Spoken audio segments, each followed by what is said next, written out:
کرامات اعلیٰ حضرت، کرامات اعلیٰ حضرت سید مقیم الرحمان صاحب قبلہ، نعرہ تکبیر.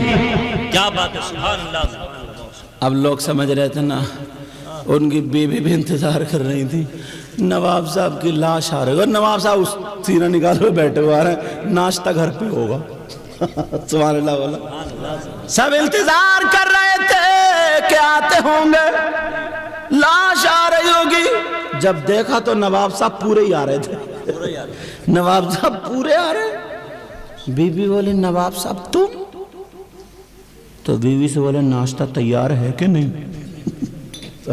کیا بولے؟ بولو ناشتہ تیار ہے کہ نہیں؟ تو بولی تیار تو سب کچھ ہے، مگر بتاؤ یہ ہوا کیا؟ بولے پہلے گھر چلو ناشتہ. سب لوگ چکر میں. نواب صاحب کو پھانسی ہو رہی تھی مگر سیدھے آئے. گھر آ کر کے سب آئے، ناشتہ ہوا، پوچھا. بولے میں ایسے مرید کا پیر ہوں جب میری مدد ہر جگہ فرماتا ہے. اللہ اللہ جب اتنا کہا کا کیا بات ہے؟ کہ میں رو رو کر کے پیر کو یاد کرنے لگا. خواب میں آ گئے، میرے سر پہ ہاتھ رکھ کے بولے پریشان مت ہو، ناشتہ پرسوں گھر کرو گے. تو میں سمجھ گیا پوری دنیا ایک طرف ہو سکتی ہے مگر نبی کا غلام میرا پیر کی زبان غلط نہیں ہو سکتی. سبحان اللہ. بہت خوب، بہت اچھے. ایک مرتبہ کی ایک بات اور سنو. جب میں ادھر نکل آیا ہوں تو سنی لو. سنا دوں یا ختم کر دوں؟ اچھا چلو ٹھیک ہے. اعلیٰ حضرت کے شاگرد صدر الافاضل سید نعیم الدین مراد آبادی اور علامہ ظفر الدین بہاری اور صدر الشریعہ، یہ تینوں پڑھتے تھے. رات کو پڑھاتے تھے اعلیٰ حضرت. اور چائے کی طرف توجہ کم دو، انشاءاللہ جس کے نصیب میں ہوگی پہنچ جائے گی. ٹھیک ہے؟ ہاں. تو تینوں پڑھتے تھے. اب ہوا یوں، اعلیٰ حضرت کبھی بھی کہہ دیا کرتے تھے کہ جاؤ اب کل پڑھیں گے. ایک رات میں سبق پورا نہیں ہوا. اعلیٰ حضرت نے تھوڑی دیر آنکھیں بند کریں. بند کرنے کے بعد تینوں شاگردوں سے کہا جاؤ بیٹا اب باقی سبق کل ہوگا. شاگرد کہنے لگے سرکار تھوڑا سا رہ گیا نا، اگر یہ ہو جاتا تو پورا مطلب سمجھ میں آ جاتا. اعلیٰ حضرت بولے نہیں آج جاؤ. کہا سرکار اگر ہو جاتا تو اچھا تھا. پہلے کے شاگرد بھی بڑے مؤدب تھے. ہمارے دور میں بھی حضرت آپ جاتے تھے، یہ بھی مولانا نصیر بھی ہمارے پاس پڑھے ہیں، بدر العلوم اپنے ہاں پڑھے بدر العلوم میں، اور ابھی بہت اچھی تقریر ہوئی ہے ماشاءاللہ. اور بھی کئی لڑکے یہاں کے پڑھے ہیں، فخر الدین نام کا لڑکا تھا ہاں، اور بھی علاقے کے. بہرحال وہاں بھی بدر العلوم کی بھی پڑھائی بہت سخت تھی، بڑی ٹیٹ. ہم لوگ فجر سے پہلے اٹھا دیا کرتے تھے اور بڑا موٹے موٹے ڈنڈے تھے، پٹیاں تھیں، سمجھے. بہرحال سختی دیکھو، جب تک سختی نہیں ہوگی تب تک پڑھائی بھی تھوڑی ڈھیلی ہو جاتی ہے. آج تو مجھے لگتا ہے شاید ان کے ماں باپ لڑنے آ جائیں گے حضرت. اب آپ کسی کے بچے کو مار نہیں سکتے. ہم نے کتنا مارا بدر العلوم، ان سے پوچھو، بچے کانپتے تھے. اگر میرے جوتے بھی رکھے رہتے تھے نا گیٹ پہ تو یوں کانپتے تھے یوں. ویسے الحمدللہ ہم لوگ پڑھاتے تھے. بہرحال تو کہا کہ جاؤ بیٹا اب تمہاری جو ہے کل ہوگی. کہ ٹھیک ہے سرکار.